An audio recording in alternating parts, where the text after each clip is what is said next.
ายดีทุกท่านวันนี้จะพามาเบิ่งงัว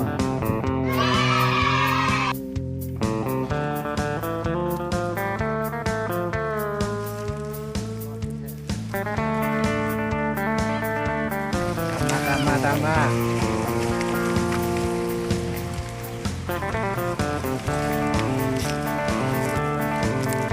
กินแล้วกระชายทันดื่มไป